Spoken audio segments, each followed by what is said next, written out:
श्रीरामचंद्राय नमः। सद्गुरुदेव परमात्मने नमः। आप योग वासिष्ठ सुन रहे हैं।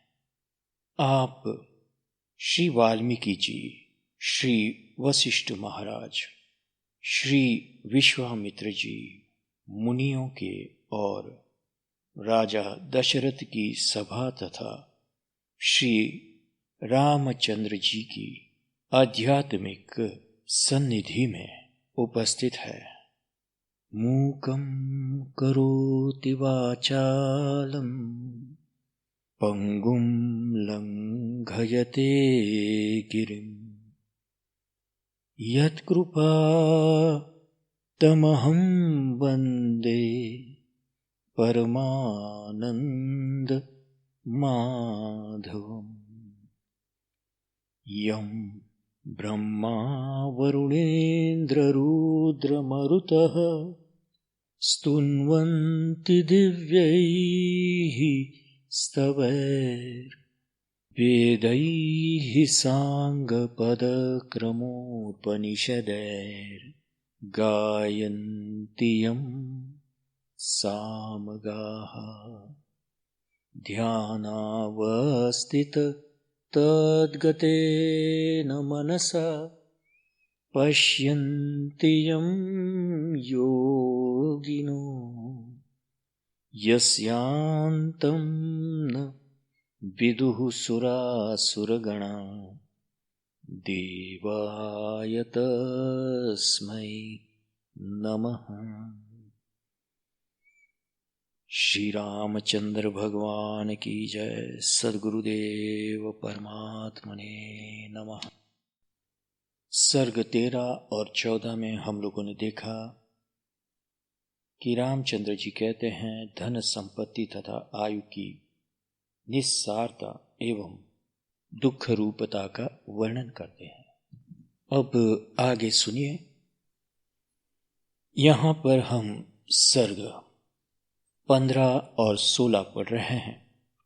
राम जी अहंकार और चित्त के दोष बताते हैं। यह सब कुछ हो रहा है श्री दशरथ राजा की सभा में, सभी गुणीजनों के उपस्थिति में, मुनियों की उपस्थिति में। श्री रामचंद्र जी फर्श पर बिछाई हुई चादर पर बैठे हैं अपने पिताजी के और गुरु के समक्ष। श्री रामचंद्र जी कहते हैं, मुनि श्रेष्ठ,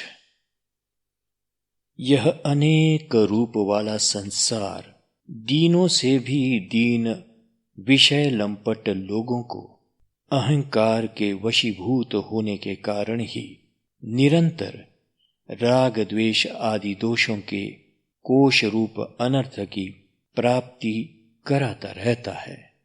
अहंकार के वश में होने से ही मनुष्य पर आपत्ति आती है, उसे शारीरिक कष्ट भोगने पड़ते हैं। अहंकार से ही अनेक दुखद मानसिक व्यथाएं होती है तथा अहंकार से ही राग अथवा दुष्चेष्टाएं होती है। जैसे जैसे बहेलिए के द्वारा मृगों को पकड़ने के लिए बहुत बड़ा जाल बिछाया जाता है, उसी प्रकार अहंकार रूपी दोषों के कारण संसार रूपी अंधेरी रात में जीवों के मन को मोहित करने वाली विशाल माया बिछी हुई है। अहंकार शांति रूपी चंद्रमा को निगलने के लिए राहु का मुख है। पुण्य रूपी कमलों का विनाश करने के लिए हिम रूप वज्र है और सब भूतों में समदर्शिता रूपी मेघ का विध्वंस करने के लिए शरद ऋतु है। जैसे चंद्रमा को राहु निगल जाता है, कमलों को हिम या ओलों की वर्षा नष्ट कर देती है और शरद ऋतु मेघों का विध्वंस कर डालती है, उसी प्रकार अहंकार शांति, क्षमा, दया तथा प्राणी मात्र में समभाव को नष्ट कर देता है। ऐसे अहंकार का मैं त्याग करता हूं। न मैं अमुक नाम वाला हूं, न विषयों में मेरी रुचि है और न मन ही मेरा है। मैं शांत होकर मन को जीतने वाले महात्मा पुरुष की भांति अपने आप में ही स्थित रहना चाहता हूं। ब्रह्मन, यदि अहंकार रहता है तो आपत्ति काल में मुझे दुख होता है, और यदि नहीं रहता है तो मैं निरंतर सुख का अनुभव करता हूं। इसलिए अहंकार रहित होना ही श्रेष्ठ है।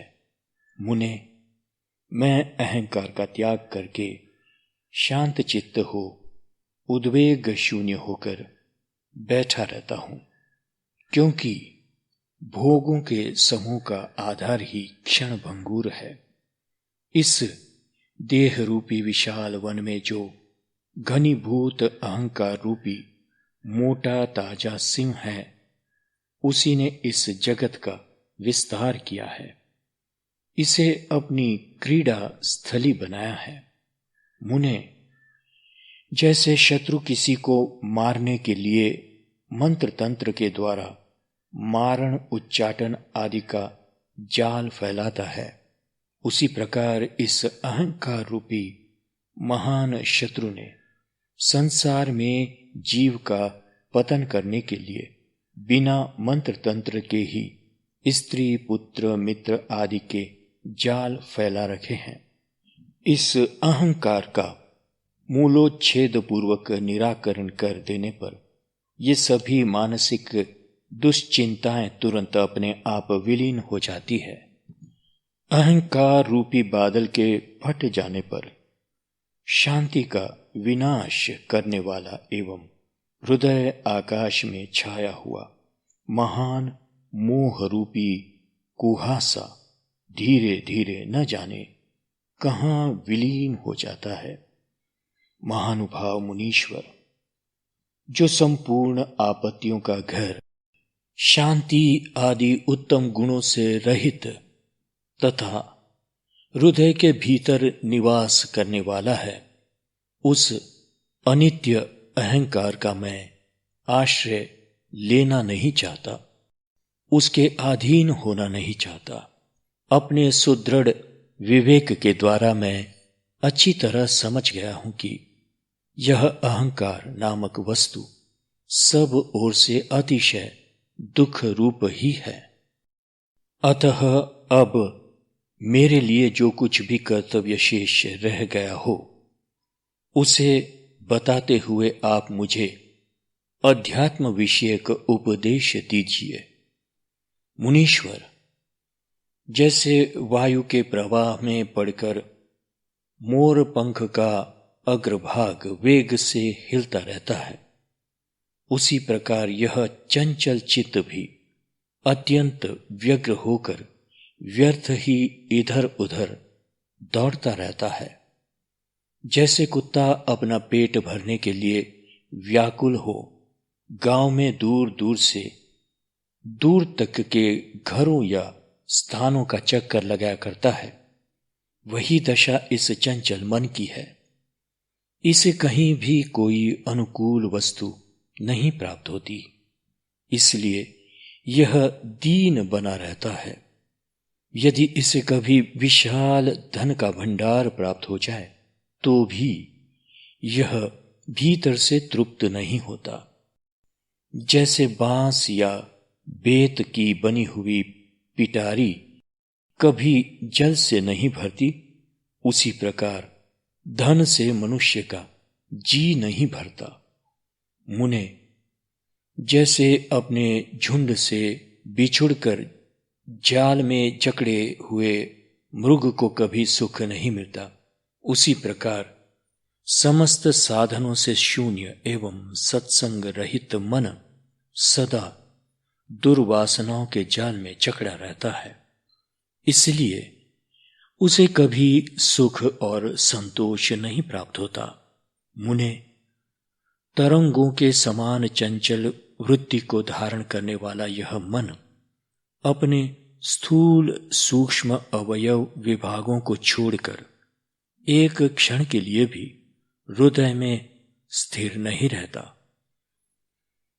विषयों के चिंतन से क्षोभ को प्राप्त हुआ यह मन मंदराचल के आघात से उछलती हुई क्षीर सागर की दुग्ध राशि के समान दसों दिशाओं में दौड़ता या भटकता फिरता है, किंतु कहीं भी शांति को नहीं पाता।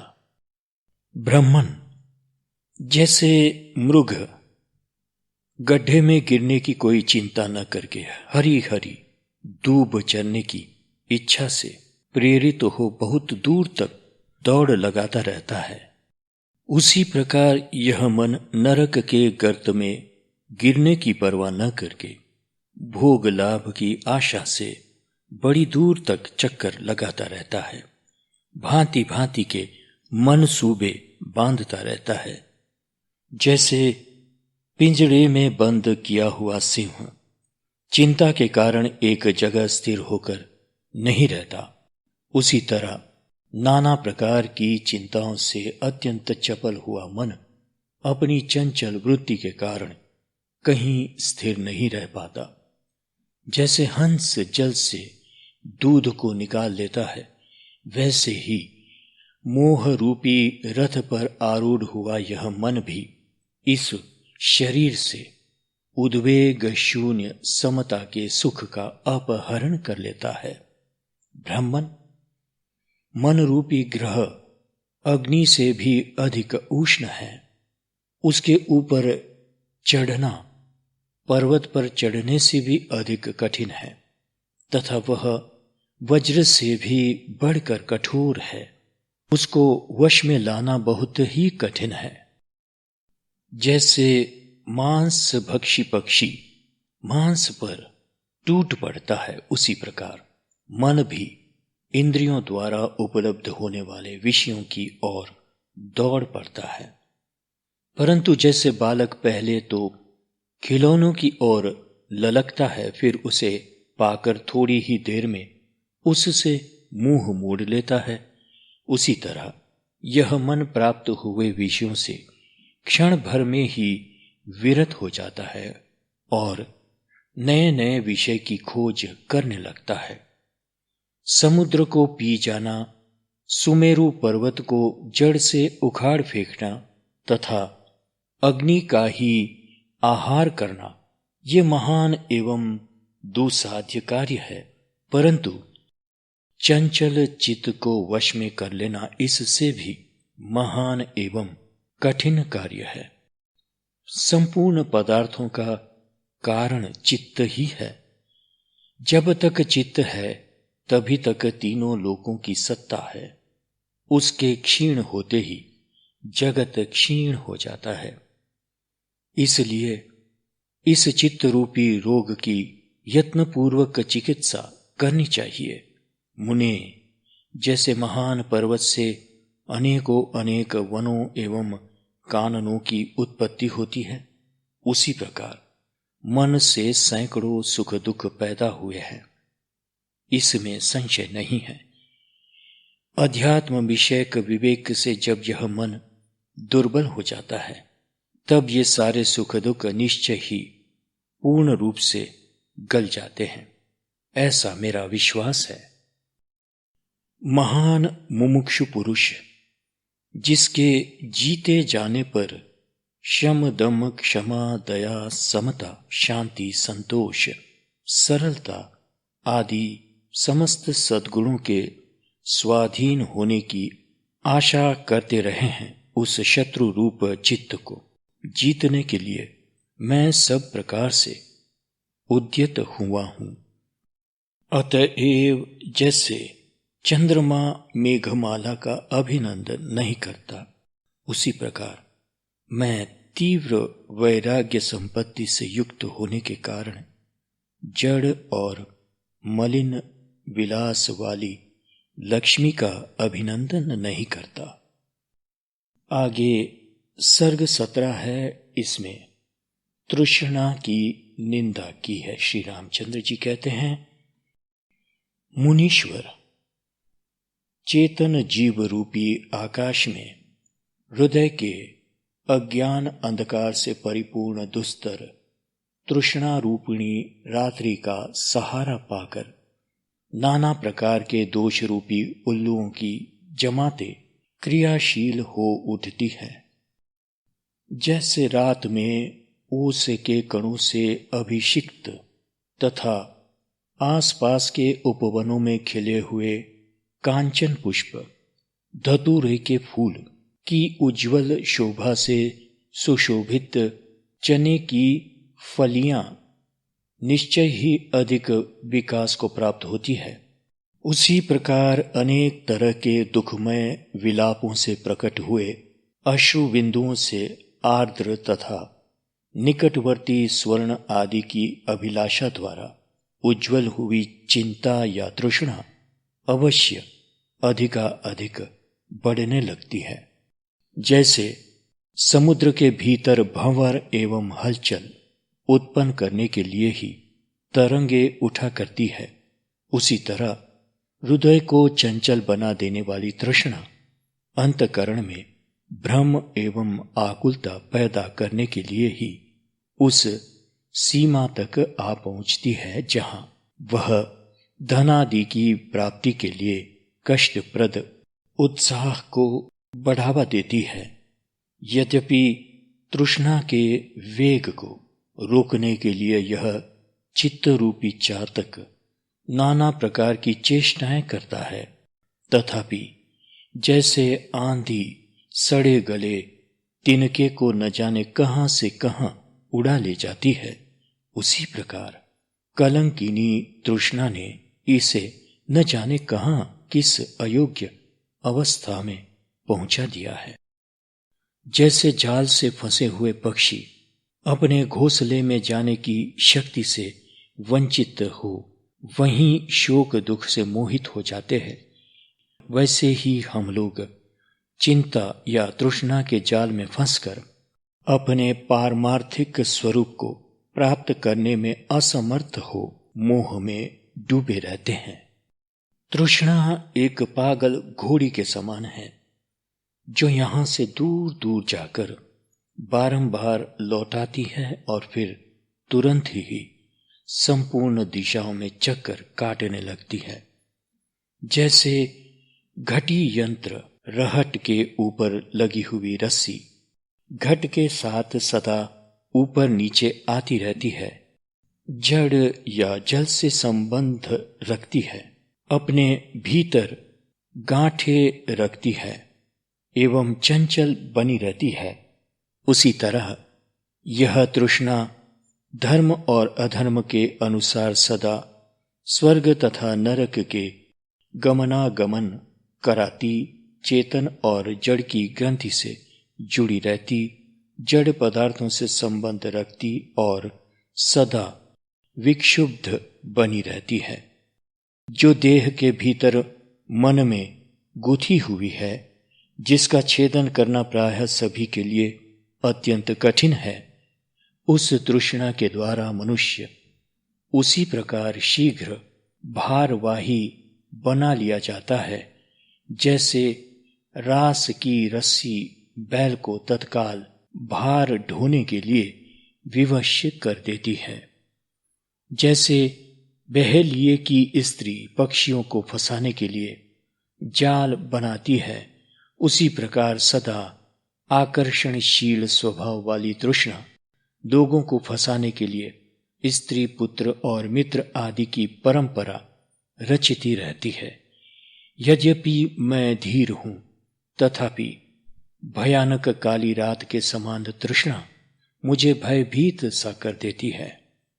विवेक रूपी नेत्र से संपन्न हूं तो भी वह मुझे अंधा सा बना देती है और सच्चिदानंद रूप होने पर भी मुझे वह मानो खेद में डाल देती है। तृष्णा को काली नागिन के समान समझना चाहिए। वह सहस्रों कुटिलताओं से भरी हुई है। विषय भोग सुख ही उसका कोमल स्पर्श है। वह विषमता रूपी विष को ही उगलती है और तनिक सा स्पर्श हो जाने पर भी डस लेती है। अपने संपर्क में आए हुए प्राणी का नाश कर देती है। नागिन की भी चाल टेढ़ी और स्पर्श कोमल होता है तथा वह थोड़ा सा छू जाए तो भी छूने वाले को डसकर मार डालती है। इतना ही नहीं, तृष्णा काली, कलूटी, राक्षसी के समान भी बताई गई है। वह पुरुषों के हृदय का भेदन करने वाली तथा मायामय जगत को रचने वाली है, दुर्भाग्य प्रदान करने वाली तथा दीनता की प्रतिमूर्ति है। पर्वत की गुफा में एक प्रकार की लता होती है जो सूर्य किरण के न मिलने से सदा अत्यंत मलिन रहती है। वह खाने में कड़वी और परिणाम में उन्मादक रोग पैदा करने वाली है। उसकी बेल बहुत लंबी होती है और उसमें रस की मात्रा अधिक रहती है। वह तृष्णा भी उसी लता के समान निरंतर अत्यंत मलिन परिणाम में दुख से पागल बना देने वाली वासना रूपी विशाल तांतों से युक्त तथा विषयों में गहरा स्नेह पैदा करने वाली है। जैसे ऊंचे वृक्षों की शाखा के अग्रभाग में स्थित सूखी हुई मंजरी पुष्प शून्य, निष्फल तथा कंटकाकीर्ण होने के कारण आनंददायिनी नहीं होती, उसी प्रकार तृष्णा सर्वथा सूनी, निष्फल, व्यर्थ, विस्तार को प्राप्त होने वाली अमंगल कारिणी और क्रूर है। यह कभी सुखदायिनी नहीं होती। संसार रूपी विशाल वन में तृष्णा रूपी विष के बेल फैली हुई है। जरा, मृत्यु आदि ही इसके फूल तथा विनिपात और उत्पात, अधपतन और उपद्रव ही फल है। मुने, चिंता, तृष्णा चंचल मोरनी के समान है। मोरनी वर्षा की बूंदें पड़ने पर बारंबार नृत्य करती है। शरद ऋतु का प्रकाश आ जाने पर शांत हो जाती है और दुर्गम स्थान में भी पैर रखती है।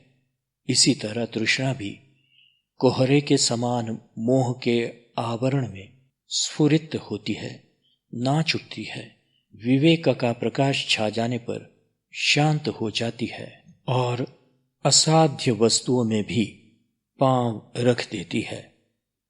केवल वर्षा काल में इतरा कर बहने वाली छोटी नदी और तृष्णा में बहुत कुछ समानता है। वह नदी वर्षा के अतिरिक्त समय में चिरकाल तक जल शून्य पड़ी रहती है। वर्षा ऋतु में भी बीच बीच में जब वृष्टि रुक जाती है, वह जल से खाली हो जाती है, परंतु पानी बरसने पर उसमें क्षण भर में बाढ़ आ जाती है और जल की बहुत सी उत्ताल तरंगे उठने लगती है। इसी प्रकार तृष्णा भी चिरकाल तक फल शून्य ही रहती है। कभी कभी सफल होने पर भी बीच बीच में फल शून्य हो जाती है। जड़ पदार्थों में ही इसे अधिक आनंद मिलता है और क्षण भर में ही यह उल्लसित हो उठती है। चारे के लोभ से चंचल हुई चिड़िया जैसे फल शून्य खड़े हुए वृक्ष को छोड़कर दूसरे दूसरे फल युक्त वृक्ष पर चली जाती है, उसी प्रकार तृष्णा भी विवेकी एवं विरक्त पुरुष को छोड़कर विषय आसक्त पुरुष के पास चली जाती है। तृष्णा और चंचल बंदरिया का दोनों का स्वभाव एक जैसा है। वे अलंघ्य स्थान में भी पैर रख देती है, तृप्त हो जाने पर भी नए नए फल की इच्छा करती है और विषय रूप एक स्थान पर अधिक काल तक नहीं ठहरती। तृष्णा हृदय रूपी कमल में निवास करने वाली भ्रमरी है। यह क्षण भर में पाताल को चली जाती है, फिर दूसरे ही क्षण आकाश की सैर करने लगती है और क्षण भर में ही दिगंत रूपी निकुंजों में मंडराती दिखाई देती है। संसार में जितने दोष है उन सब में एकमात्र तृष्णा ही ऐसी है जो दीर्घ काल तक दुख देती रहती है। वह अंतःपुर में रहने वाले मनुष्यों को भी भीषण संकट में डाल देती है। तृष्णा रूपिणी मेघमाला मोह रूपी निहार पुंज से घनीभूत होकर परम ज्ञान रूपी सूर्य के प्रकाश को ढक देती है और जगत को केवल जड़ता, जल अथवा अज्ञान ही प्रदान करती है। तृष्णा सांसारिक व्यवहार में फंसे हुए समस्त प्राणियों को बांधने के लिए एक मजबूत रस्सी के समान है। उसने सबके मन को बांध रखा है। इंद्रधनुष जिन लक्षणों अथवा धर्मों से युक्त दिखाई देता है वे ही तृष्णा के भी लक्षण अथवा धर्म है। वह इंद्रधनुष की ही भांति बहुरंगी, गुणहीन, विशाल, मलिन, मेघ अथवा अशुद्ध अंतकरण वाले प्राणी के आधार पर स्थित शून्य रूप और शून्य में ही पैर रखने वाली है। यहां ये समझ लीजिए कि इंद्रधनुष के पक्ष में गुण का अर्थ प्रत्यंचा है।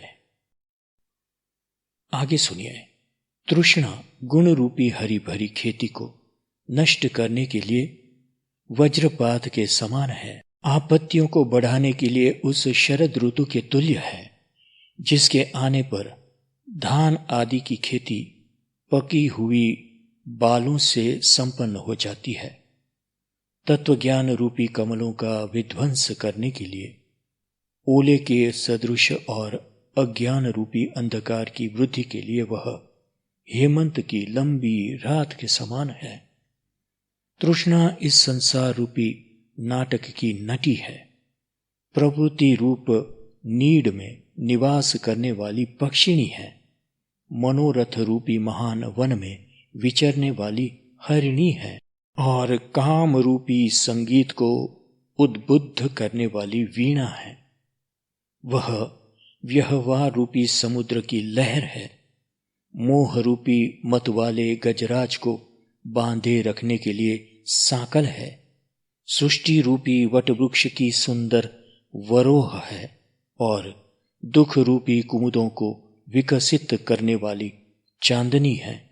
इतना ही नहीं, तृष्णा जरा मृत्यु रूप दुखमय रत्नों का संग्रह करने के लिए एकमात्र रत्न पेटिका है तथा आदि व्याधि रूपी विलासों का नित्य विस्तार करने वाली मदमत्त विलासिनी है। तृष्णा को व्योम वीथी आकाश के समान समझना चाहिए। जैसे आकाश कभी सूर्य के प्रकाश से निर्मल हो जाता है, कभी मेघों की घटा घिर आने से वहां कुछ क्षण के लिए कुछ अंधेरा छा जाता है और कभी वह कोहरे से ढक जाता है, उसी प्रकार तृष्णा भी कभी किंचित विवेक का प्रकाश पाकर निर्मल हो जाती है।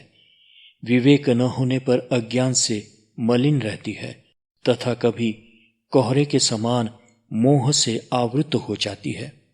जब तक विशेष के उद्भव से प्रकट होने वाली विषुचिका हैजा नाम के रोग के समान मृत्यु की हेतुभूता तृष्णा पीछे लगी रहती है, तभी तक यह चंचल चित्त मूढ़ जन समुदाय मोह को प्राप्त होता रहता है। लोग विषयों का चिंतन त्याग देने से ही अपने संपूर्ण दुखों को दूर कर सकते हैं। विषय चिंतन का त्याग ही तृष्णा रूपी विषुचिका के निवारण का मंत्र कहा गया है। तृष्णा वेणुलता बांस बताई जाती है। जैसे बांस भीतर से खोखला, बीच बीच में गांठों से युक्त और कोपल रूपी बड़े बड़े कांटों से भरा होता है तथा उसमें सबको प्रिय लगने वाले मोती उपलब्ध होते हैं, उसी प्रकार तृष्णा भी भीतर से खोखली, कपट, दुराग्र आदि गांठों से भरी, चिंता और दुख रूपी कांटों से परिपूर्ण तथा मोती मणि आदि धन संपत्ति में अधिक प्रेम रखने वाली है। फिर भी यह बड़े आश्चर्य की बात है कि परम बुद्धिमान ज्ञानी जन विवेक की चमचमाती हुई तलवार से उस दुष्छेद्य चिंता को भी काट डालते हैं। ब्राह्मण जीवों के हृदय में रहने वाली यह तृष्णा जैसी तीखी है, वैसी तीखी न तो तलवार की धार है, न वज्राग्नि की लपटें हैं, और न आग में तपाए हुए लोह कणों की चिंगारियां ही है। तृष्णा दीप शिखा समान कही गई है। जैसे दीपक की शिखा बीच में उज्जवल, अंत में काली होती है, उसका अग्रभाग तीखा होता है, उसमें तेल और लंबी सी बत्ती रहती है, वह प्रकाशमान होती है और दाह के कारण उसका स्पर्श दुस्सह होता है। उसी प्रकार तृष्णा भी बीच में भोग वैभव से उज्जवल और अंत में दुख एवं मृत्यु देने वाली होने के कारण काली होती है। उसका अग्रभाग या आरंभ भी असह्य होता है। वह स्त्री पुत्र आदि के स्नेह से पूर्ण तथा बाल्य यौवन बुढ़ापा नामक अवस्था विशेष रूपी बत्तियों से युक्त होती है। इसका सबको प्रत्यक्ष अनुभव होता है तथा इष्ट वस्तु के वियोग जनित अंतर्दाह उत्पन्न करने के कारण यह सबके लिए असह्य हो उठती है। महर्षि, मेरु पर्वत के समान परम उन्नत विद्वान शूरवीर सुस्थिर और श्रेष्ठ मनुष्यों को भी यह एकमात्र तृष्णा ही पल भर में याचक बनाकर तिनके के समान हल्का कर देती है। श्री रामचंद्राय नमः। सद्गुरुदेव परमात्मने नमः। आपने अभी तक सर्ग 17 पढ़ा। यहाँ तृष्णा का, चिंता का वर्णन हुआ। फिर आगे शरीर की निंदा सुनेंगे आप। श्री रामचंद्र जी कहते हैं शरीर की निंदा वह अगले भाग में लेंगे। तब तक के लिए हरि ओम तत्सत, हरि ओम तत्सत, हरि ओम तत्सत। ओम शांति शांति शांति।